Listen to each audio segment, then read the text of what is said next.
What is wellness? I think of the image of wellness as like pure joy. The important thing is for people to choose, like, what do you want to do? Wellness are the things your grandmother told you to do. When you really start to think about it, the answer feels more complicated. I'm Maya Feller, registered dietitian nutritionist and author. And I'm Dr. Kavita Patel. We're the hosts of Well Now, Slate's new podcast on wellness. Join us every Wednesday as we tackle that simple yet important question, what does it mean to be well?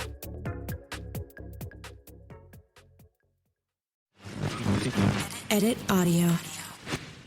When I first met my wife, Mary, I was, a little bit broken. I am not going to lie. I didn't have a childhood that, necessarily lent itself to being trusting in relationships. I mean, who did, right? But at this time, when I met Mary, I had done just enough self-help type work so that Mary could show up. And we started dating, and I had a deep feeling that she was the one, right? I knew it. However, I was so scared. On some of our early dates, I found myself disconnected, not talking, sometimes even just like a little bit mad for absolutely no reason whatsoever. Thankfully, Mary was also kind of broken. She had little or no idea of her actual value or worth. And let me just say, Mary is way better than I deserve. I think we all know that. And because of that, when I went silent, Mary thought to herself, oh, she just doesn't feel like talking today. And she hung in there with me. She just never left. So you know how it ends. She's my wife now. We got some kids. We got a life. We both look back at our patterns from our childhood. Mine that didn't want me to let anyone in or nobody too close. Hers, a broken picker, drawn to folks who don't communicate because that's how she was raised. But here's what I say today. Having now come to the other side-ish, because I kind of think no one's ever really fixed. Thank God, thank Buddha, or whomever you think is running the show, that Mary was just too naive to see my attempts to push her away. And if not, I might very well be Robin, still single, still longing to let someone in, and still wanting to be loved. So, thanks, Mary. Hello, everyone. I'm Robin Hopkins, and this is Well Adjusting, where I talk to people about life stuff, but not in an NPR way. It's more like we're at the bar, having cocktails, getting into your business sort of way. It's giving drunk NPR. Oh, and producer Steph is here too. Hello. Today we chat, well, tearing down those walls and letting someone in. Hey folks, I am so excited for today's chat with my pal Susan. Susan is a powerhouse marketing exec with a love for travel, and she has accomplished so much despite a childhood that was, in her own words, not so stellar. Sound familiar? Uh-huh. As a result, she built up some walls to protect herself, and now she finds herself in a place where she is struggling to let someone in. Fortunately, she's letting us into this convo, and we are going to talk about it all. So without further ado, let's get into it. My name is Susan.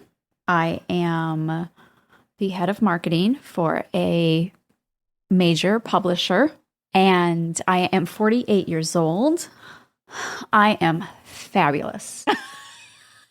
I look like I'm 27. I make a lot of money. I don't have kids, so I do whatever I want, whenever I want. And I am really content. However, it seems to be such a mystery for people when they ask me why I don't have a boyfriend. Like there's something wrong with a single woman. Well, I wanted to ask you about that because it's like when we talked, we put a call out for season 2 and you were like, I want to do it, Tramp, which by the way, for our listeners, we call each other Tramp. Tramp. So anyway, yes. You did mention the whole like I heard like a dovetail of a thing there. There was on the one side, you were like, I'm killing it. And the only area I don't feel like I'm doing well in is men because you don't suffer. You got plenty of confidence, as I think we heard in your intro. And then on the other side, you're like, there's also this feeling of like, I don't have to have someone. So like both things are happening for you, right? Correct. So I would like to have more intimate relationships. Now, whether this is me becoming more mature, becoming more self-aware of myself. I know. Maybe you should edit that part out. I don't want people knowing that about me. Or being isolated during the pandemic. Yeah. You know, and like the lack of going into an office and interacting with people, and also just realizing like, God, it'd be so nice if I had like somebody to help me make decisions. I make decisions all day long. I make decisions for myself. I make decisions for my department. I make decisions on behalf of a company, like really big revenue generating decisions. It would be nice to have somebody take on the burden of the decision making. That's an interesting reason to want a relationship. Well, it would be nice just to have Is it companionship that you're looking for? Yes, because you travel a lot. Would you want someone to be traveling with you? Well, it depends. I do like to travel by myself because then I do whatever I want. I feel like you want like a Tuesday, Thursday setup.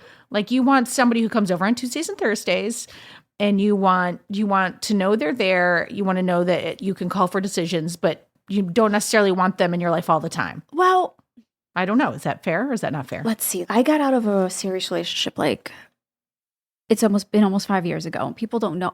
I am not public with like my love life. I was dating a guy for about almost 3 years who was on the production crew of one of my shows, and nobody knew. Oh. But there were some reasons why nobody knew, but also like I wasn't public with it. Like he wasn't really public with it. And like when people found out, they were like, wait, what? I was like, yeah. I'm like, just because I'm not talking about it doesn't mean that it doesn't exist. Right. I'm just not one of those people that are like, oh, here's an Instagram photo of me and my boyfriends. That's just not me. But he lived in LA. Like he was on location a lot. Like he was production crew for one of the shows that I worked on.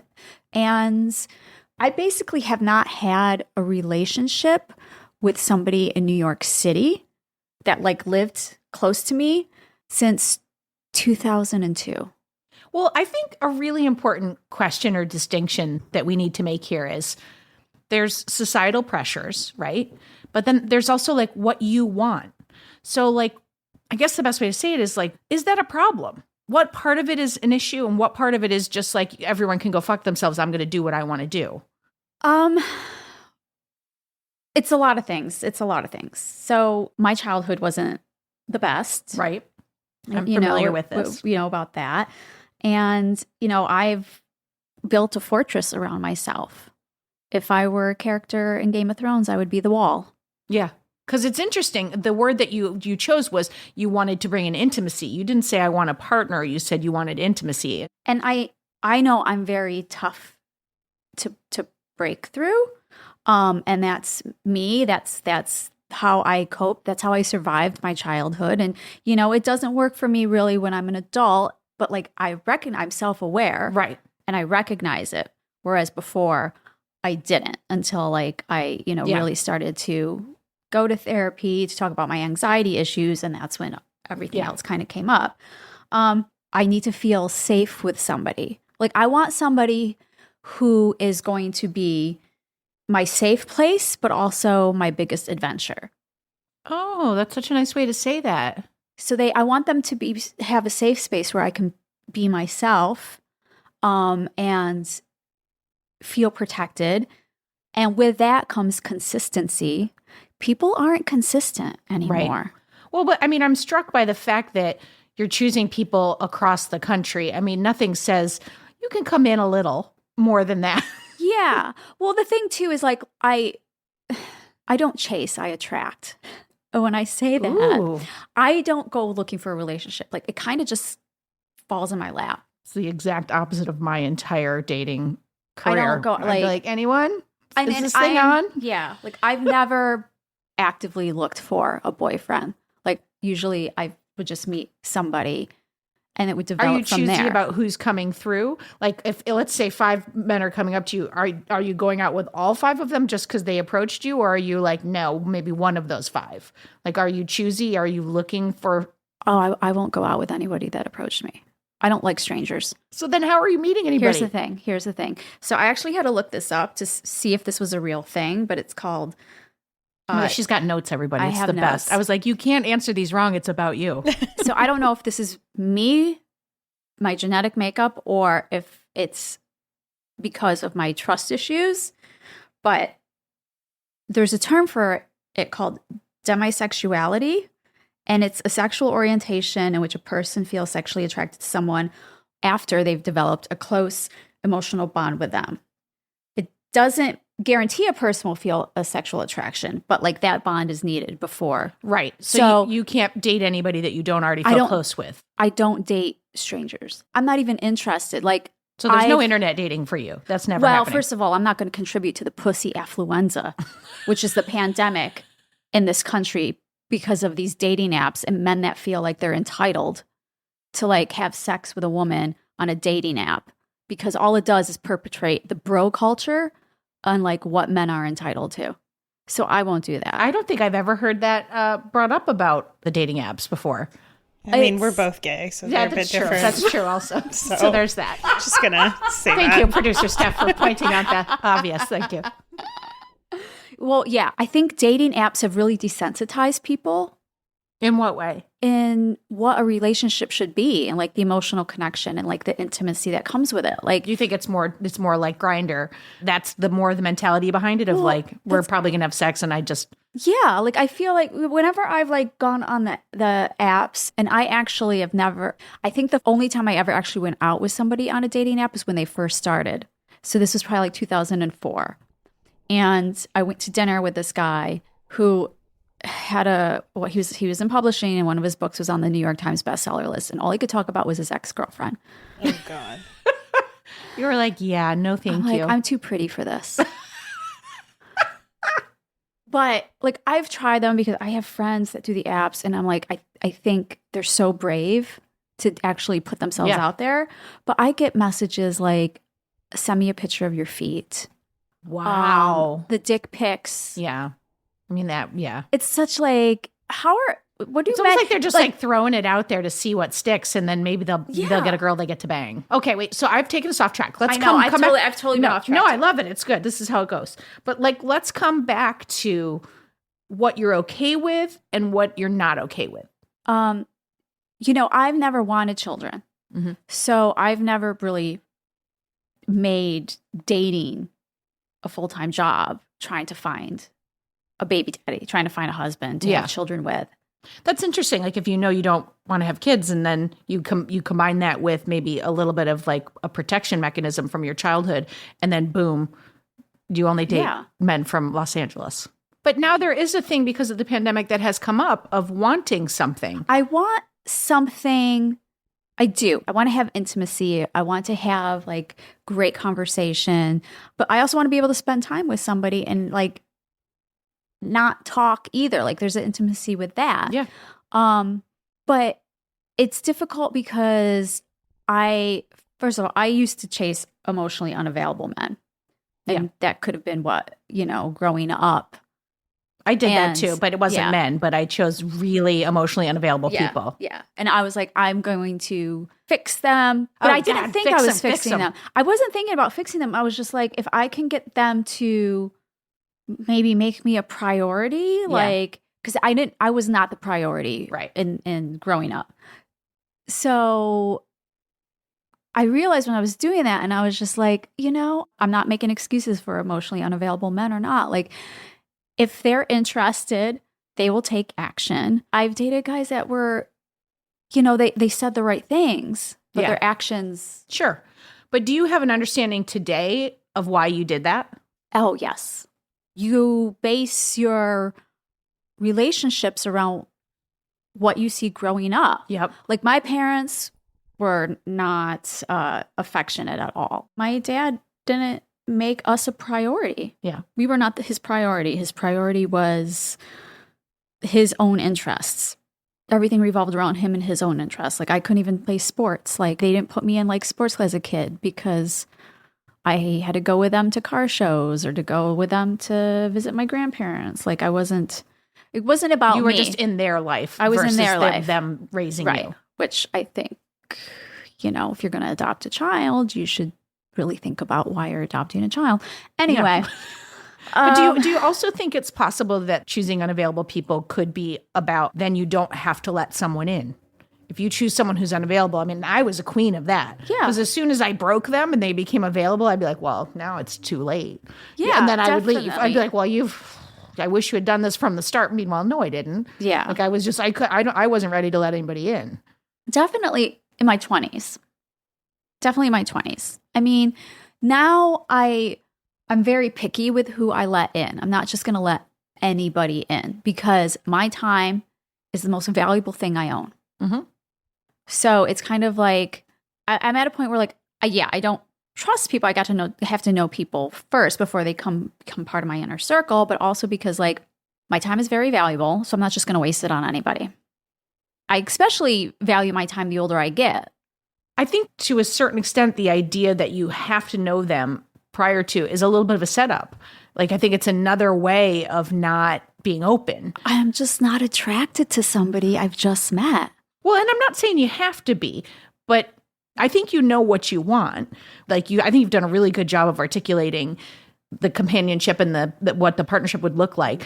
But like, what are you willing to do? I mean, and that's another question. Like, you have never, ever had to be active and go out and look or try. Are you willing to step in to change things at all? Do you want to? Or are you just like, I'm going to keep it the way it is? I mean, I think that's a really important question. Let's see. Guys that I've dated have been school, you know, you meet them through school, wherever. Work. Mm-hmm. We both know how that goes. Not so well. No. Maybe a friend of a friend or part of some type of inner circle for me. Mm-hmm. Like I need to have some type of like common ground. Mm-hmm. But there's things you can do to bring that into your life to have someone show up, like through interest or. But it's just I'm not sure if you want to do that. That's why it's tough too because a lot of people, you know, guys my age are married. Yeah, I could go out to a bar tonight, and I'm sure I could meet some 25-year-olds. Yeah, but a 25-year-old isn't going to have like emotional awareness that I'm looking for at this age, at my age, and where they're just where not going to be in the same like places in your life. They're not. And I used to love dating younger men because they had no baggage. Ooh, that's interesting. You know, they just wanted to have fun. But like, you know, I need to have a partner that realizes how their emotional history impacts the way that they show up in a relationship. You know, they don't have to be perfect, but they need to have enough self-awareness to see when the past is getting in the way of loving me correctly. And I think a lot of people sometimes they're maybe not self-aware or they're not willing to do the work. And like, again, like I don't need them to be perfect, but like I'm on a path to growing and be a better person every day. That's just it. That's what I was just thinking. Yeah. And I need somebody that wants to be a better person for themselves too, because none of us are perfect. All of us can except us work on ourselves right now. Yeah. I mean, physically perfect. But you have to be up to the same things. Yes. I'm just wondering because it sounds like you have like an idea of what you could envision about a partner being in your life, like what that looks like what you do together kind of thing. Yes. But what like qualities would you want in a person? Consistency. I mean, consistency is so underrated. Say more about that. Like, what does that look like in a relationship? Consistency is just a regular emotional presence and an engagement. So you don't want someone who's hot and cold. You don't want someone who's, like available and then suddenly not available. What if they're consistently hot and cold? Show me who you are and be that person. Yeah. You know, don't introduce me to a vibe that you cannot maintain. Yeah. I'm tired of doubting whether people are coming and going. I don't jump into relationships very quickly. It takes me a long time. Actually, I dated a guy years ago in college, and he had said to me, not in college, but like it's kind of recently, that like I was a challenge. Yeah. He was interested because I was a challenge. And I was like, well, that sucks. It definitely sucks. So you didn't like me. You like the challenge and like what it did to your ego when you broke through. But like, I was a challenge because like I have a fortress around me because of really bad shit that happened to me. I just keep feeling like for someone to show up, you might actually have to let the door down a little bit. I am trying, and I'm learning to kind of how to pick up red flags better. Yes. You and know, some of them from you. Yeah. Like, I'm doing that thing I always do. Yeah. Or like, you know, maybe like be a better judge of character. Yeah. And I think it's easier for me too to like be interested in guys that I know, like I've been friends with, because like I know if they're a good person or if they're not. Right. And then I'm able to like develop like that attraction to them. But I mean, look at the parallel of, you said your dad didn't pay attention to you. I mean, it's like, in a way, there's that familiar feeling of like, oh, I know this. And I think it gets really confusing because this is a person who's supposed to love you. So then you walk away going, that's what love is. And and then you are drawn to that same energy until you feel it. Yeah. Trying to like pull Make whatever your dad love you. I can out of an emotionally unavailable Yeah, and if person. I can do that, then maybe that will mean I'm okay, and maybe that will mean I'm worthy. Yeah. But I do think, and it's the most like counterintuitive thought anyway, but you will actually have to let your guard down to let someone in. Yes. Before. And that's hard. But you know, and part of that is learning how to take care of myself when I've been hurt, like how to recover, which is a skill. Like these are all skills you learn when you're kids, and you don't know at the time you're a kid. But maybe now, like after, you know, a breakup, I call on my friends more to get out, or like, what can I do? Like, instead of sit alone by myself and just think about it over and over and over again. Like, I'm getting better with how to move on. Yeah. Are you able to ask for help? Like, are you able to call your friends and be like, can we go out? I like need that from you right now. Yeah. That's good. Yeah. And you said you're in therapy. I am. I'm in therapy. I started therapy actually because I had anxiety, and which comes to find out is genetic. Since you've gotten in touch with your biological family. Yeah. Like, I didn't go to therapy because I had like a specific issue in my past. It was like I was having anxiety. I was having panic attacks. I was like, what the hell is this? Yeah. But then also, you know, in finding my biological family, you know, I met my biological father, and this is how I get my temperament. First of all, he was a rock star. He was a rock star. He was in a band. By the way, how often, like, that's the kind of thing when you're adopted, you hope like maybe they're like a famous, and then you find your dad and he actually is a rock star. Yeah. That's which hilarious. Explains so much. Really does. About me. Really does. But he is very sensitive, and I am very sensitive. And I did not know this until I went to therapy, but sensitivity is a genetic trait. And I remember when I was little, like, my parents would be so mean, and I would cry all the time, and they would say, don't be so sensitive. Like, how, you say that to a 3-year-old? Like, and that was part of me building up my wall. I was like, okay, don't be so sensitive. Yeah. Like, shut everything out. Instead, like, hindsight is 20/20, but like they should have been like, oh, this child doesn't have our DNA. Like, she might be different from us. Let's nurture what characteristics like she has. Let's, you know. I do think that there are all these pieces from the way we're raised of what we see in terms of relationship, of how we guard ourselves. And then like that saved you. You're guarding. But now it's like you don't have the ability to like, I'm getting a visual of like, you know, in like limousines when you push the button and it's like beep and the window goes like up so you don't see the driver. Like, you don't have the button.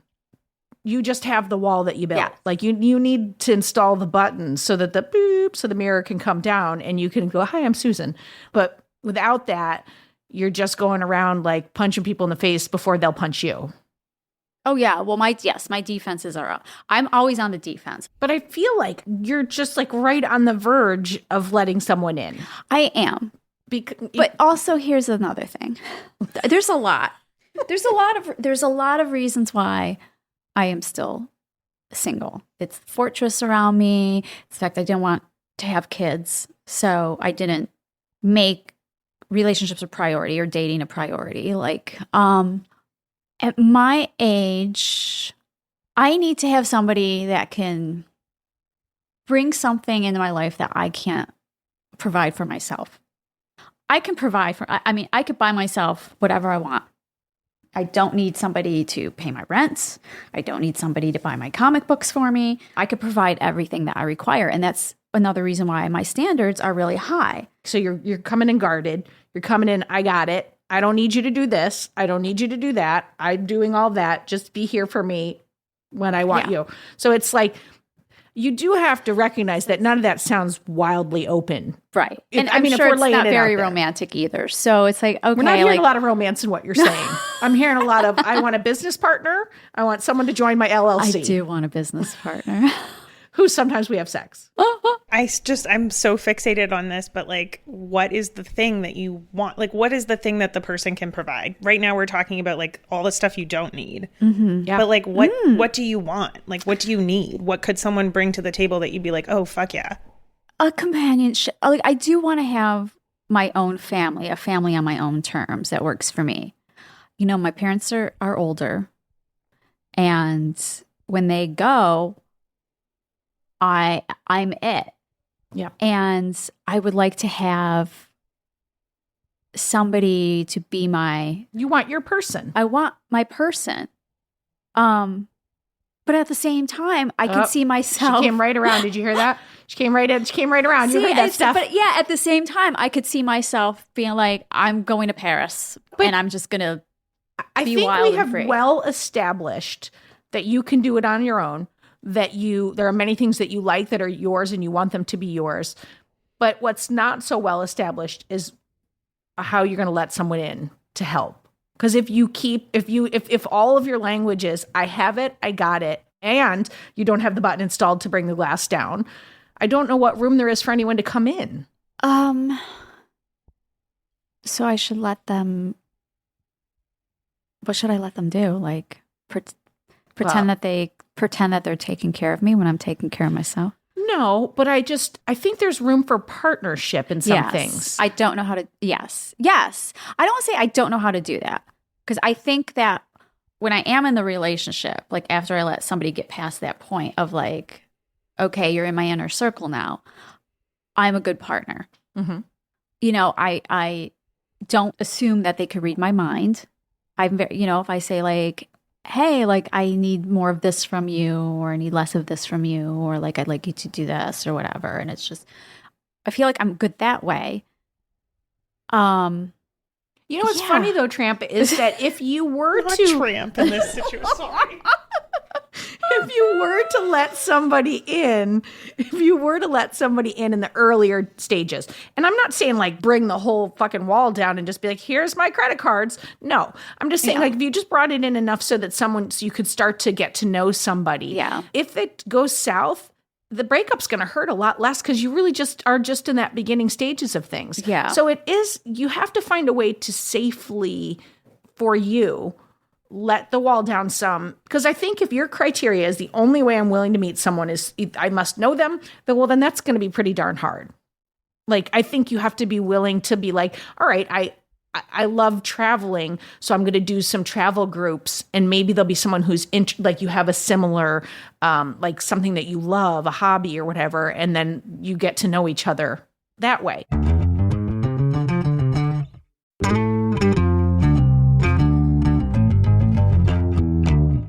All right, people, raise your hand if you have ever been personally exhausted by email, right? Same, friend, same.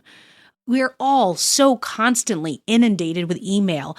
And if you're like me, going through your inbox becomes less about responding to everything and more about just finding a way to keep tabs on the messages that really matter, like the ones from the school telling me my kids are in trouble that I get all the time.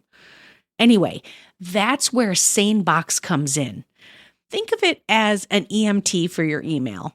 As messages flow in, SaneBox does the triage for you, sifting only the important emails in your inbox and directing all the other distracting stuff, you know what I'm talking about, into your Sane Later folder.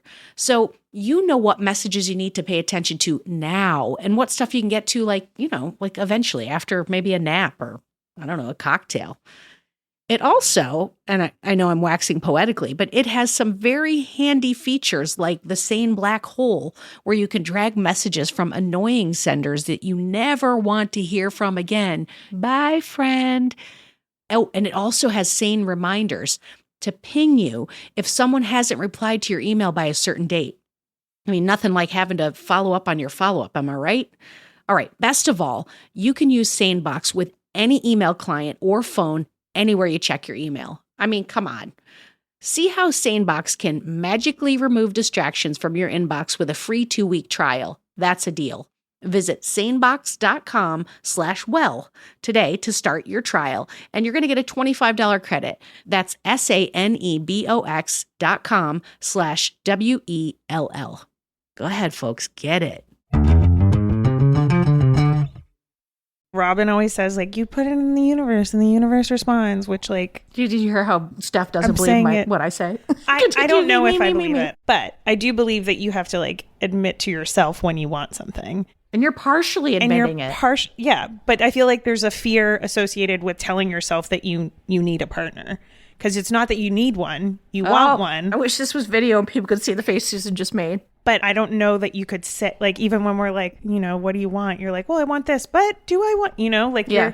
Well, that's the thing. There's you're more open than I've heard you in the past, but I think there needs to be an acknowledgement that the closed sign is still in the window. Yes. Well, no, let's just say my hours of business have opened more. Yes, you have extended business hours. Extended business hours, however. You're on lunch break a lot. You're doing like Spanish siesta. Yes. Like you are, 12 to 2, you're unavailable. Yes. There's a lot of times when the store is closed. It is, yes. First of all, I don't need anybody. You've made that very clear. If somebody's going to come into my life, they're bringing value. They're bringing something into my life. But, okay, here's the thing. I don't know if I wanted enough to, like, go out and make it happen. I wake up in the morning. I start working. Like, I'm working. And then after work, I'll eat something. And I'll go to the gym. By the time I get home from the gym, it's like maybe 9:30. And then I have about an hour to myself. Or I'll have an event. Like, I'll go to a show or something, whatever, blah, blah, blah. I don't have a lot of time to put into... Well, your priorities dating. Might change. My priority is work. Right. I mean, look, at the end of the day, like, work comes first. I have to make a living. Like, living indoors and eating 3 times a day is habit forming. Like, I need to continue doing that. Yeah. So, but I think you're proving the point of what the real issue is like right now you're just kind of like sort of putting it out there, but you are going to have to really be willing to say, I would like this in my life. And then if you want it to show up, you'd have to make some changes. It's totally fine if you don't, but you have to get that there's a trade-off here. If you stay closed, people can't come in. It is really just that simple. If you open, someone can come in. And it can be on your terms, but I think there has to be a willingness to give up this leading with, I've got it, I can do it by myself. Because I mean, we're not dating, Susan, but if you came in with that, I'd be like, well, I don't think she really actually wanted to go on this date. And then I wouldn't call back. Well, I probably would have because I was fucked up. I'd have been like, let me give that Susan girl another call. She seemed interesting. I can fix her. But you understand what I'm saying? yes. Because you're circling it. You're circling it and circling it. But just to be clear, you wanted to talk about this. There is a part of you that wants this. There's just somebody that's so scared to do it. I wanted to go to Wegmans with you. We're going to go to Wegmans after this. I know. I don't know. I don't know if I want. Yes, I do, and I do, and I don't. But is the part of you that doesn't fear-based? Probably.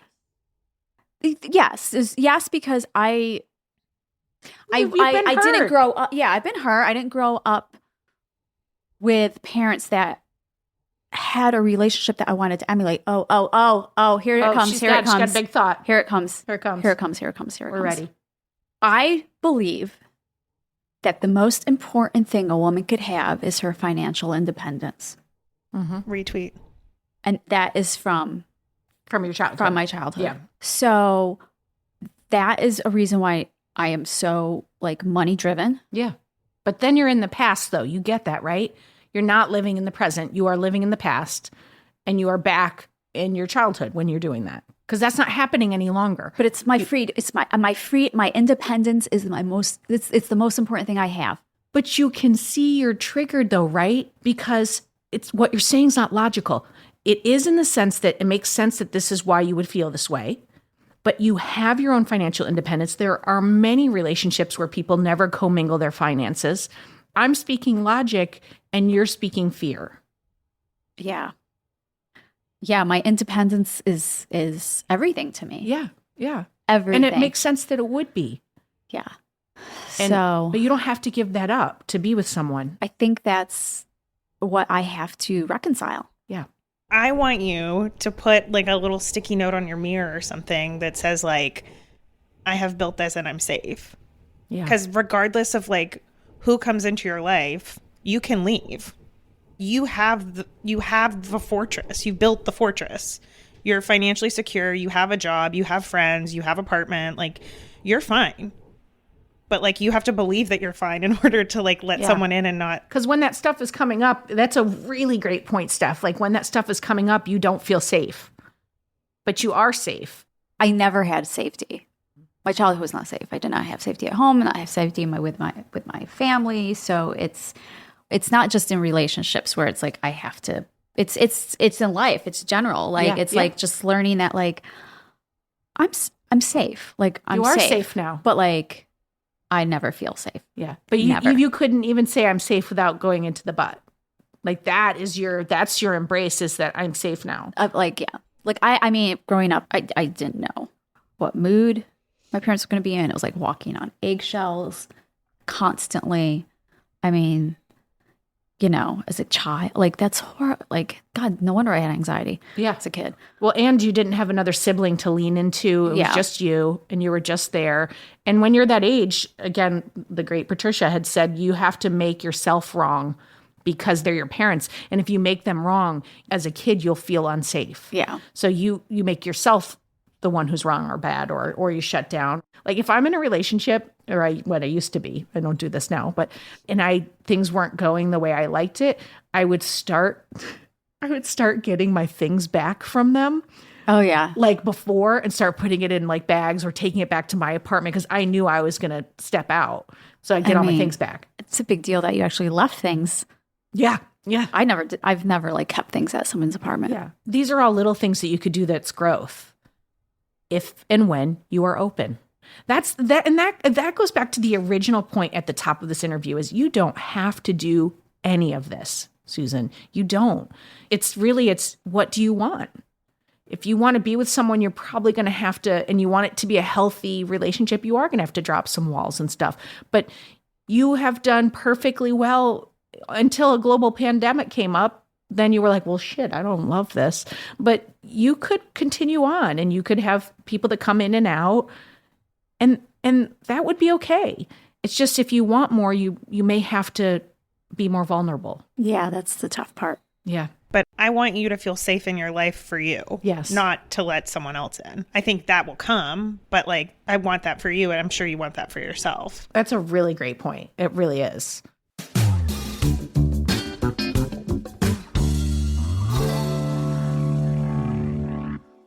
One of the reasons why I wanted to do this podcast is that I always get, why are you single? The thing, like, there's nothing wrong with somebody if they're not in a relationship. Yes.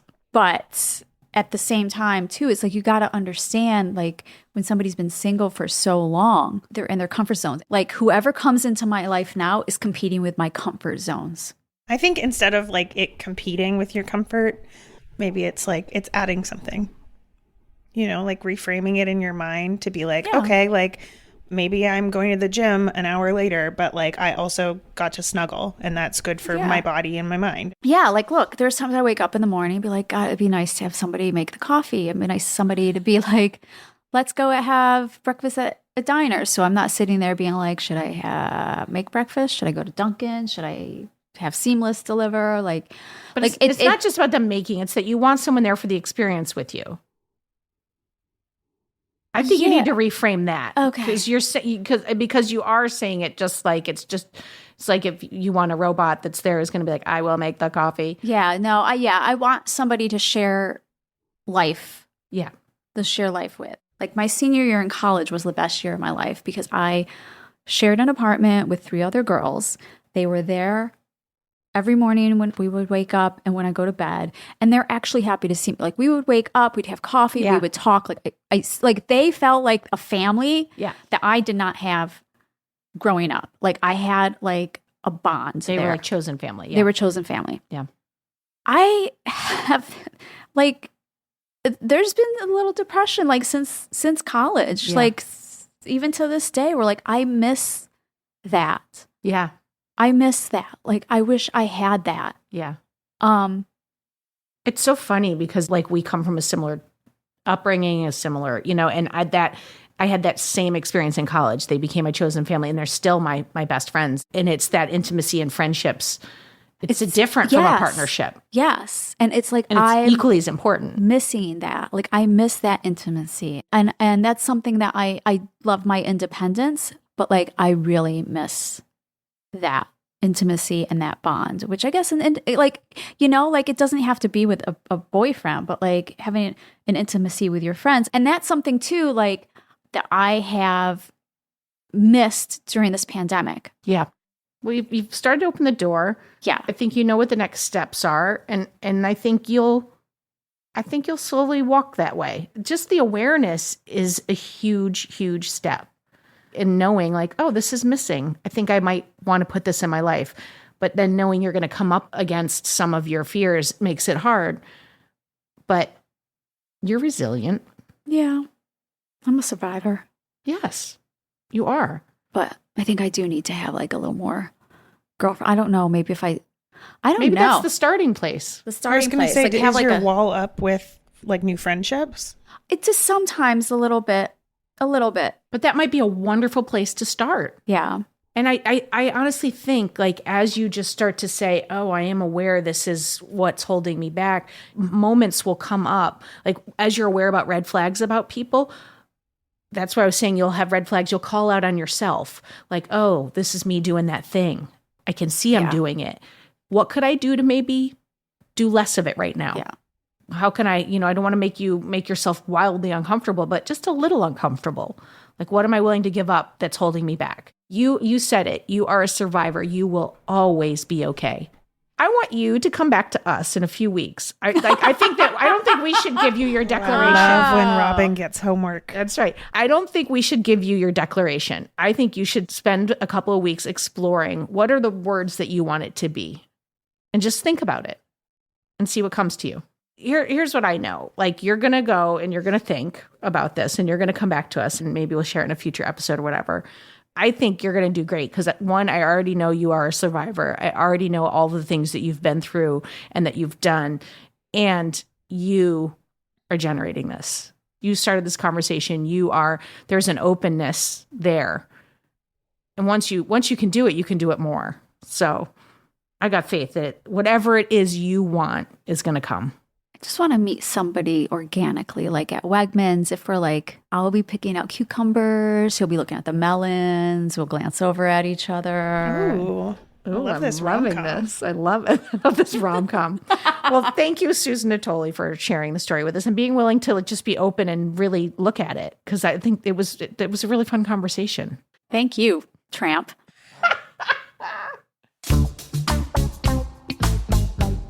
You have reached the Well-Adjusting Expert of the Day. Hi, my name is Christina Tesoro. I'm a somatic trauma therapist and holistic sex educator. And the advice that I'd have for someone who wants to know how to open up to intimate relationships when they're afraid of getting hurt is twofold. One, I think it can be really helpful to ask yourself, what are you specifically afraid of, right? Are you afraid of rejection, getting in too deep, commitment? Trying to understand a little bit more about what the fear specifically is can give you a lot of insight into how to work with it. Usually our fears are coming from some place of a desire for self-protection. Knowing what we're afraid of also lets us know what kind of boundaries we need to set in relationships. The other thing that comes to mind for me about opening up when you're afraid of getting hurt is just to know that fear and excitement sit really close together in our bodies, and the context matters. So what would it be like to approach your fears with curiosity? And does that shift anything for you in your body? When you ask yourself, can I be curious about this fear? Are you also able to access some excitement? So I think it's really hard to go into dating and expect to feel only excitement and no fear, because those two somatic states are really similar. Some tips for people who are very independent but want to be in a relationship. So do you think that independence and being in a relationship are mutually exclusive? I don't. I think that our independence is incredibly valuable when it comes to dating.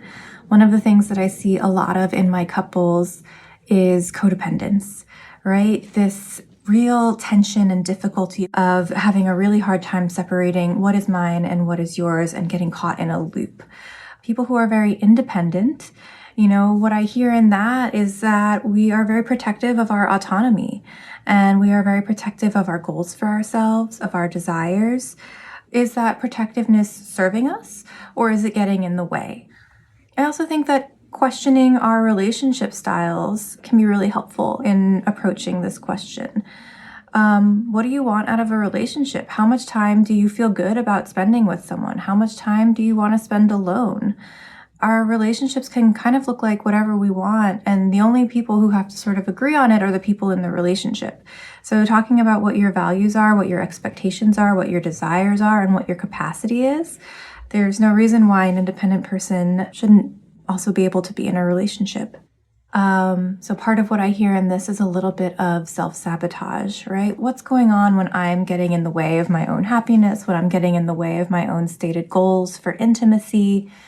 And that's a really tricky question because our brains are really good at guarding us. So I think in that case, it can be really helpful to talk to other people who can kind of hold up a mirror to you and say like, hey, you're saying you want this thing, but you're doing this thing, and it seems like it's at odds with your goal for yourself. We don't heal in isolation, and it's really hard to learn about ourselves purely from introspection.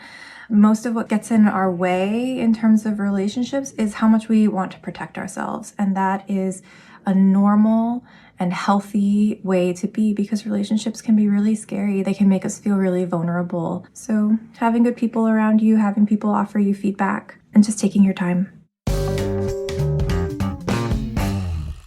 Woo, that was some fantastic advice. So thank you so much. And I have to say, that all made me think about how, as young people, sometimes because of childhood trauma, we create protection mechanisms like putting up walls or hiding feelings or handling everything ourselves because no one ever did it for us as kids. Well, those are really great things that helped us survive bad situations, but make sure that once you're out of the bad situation, you have a choice as to when you're protecting yourself. It's very easy to end up with those walls as great as the one in China. Just saying, folks. Oh, and guess what? Susan did get back to us with her declaration for the year. And I'll just say it's very Susan. This year, my declaration is to be around good people, live in alignment with my values, stay open to growth and embrace change, and give my time for people who are consistent. That was really uncomfortable for me to say. Okay, and that is it for today. But before we go, I do want to say so many thanks to Susan for bravely sharing about her quest to let someone in. I'm telling you, it's going to happen. And a huge thank you to Christina Tesoro for her romantic advice. For more Robin, and you may need that, you probably don't need it, but if you do, you can follow me at Real Rob Hops on all the platforms, all the socials, as the kids today say. Well Adjusting is an Edit Audio original, exec produced by Steph Colburn and Robin Hopkins. Thank you to Maria Passingham, Kathleen Speckert, and the whole Edit Audio team. Oh, hey, before you take out those AirPods, this show is just for entertainment. If you are in need of help, please, please, please reach out to a professional. Go ahead and get that help. You deserve it.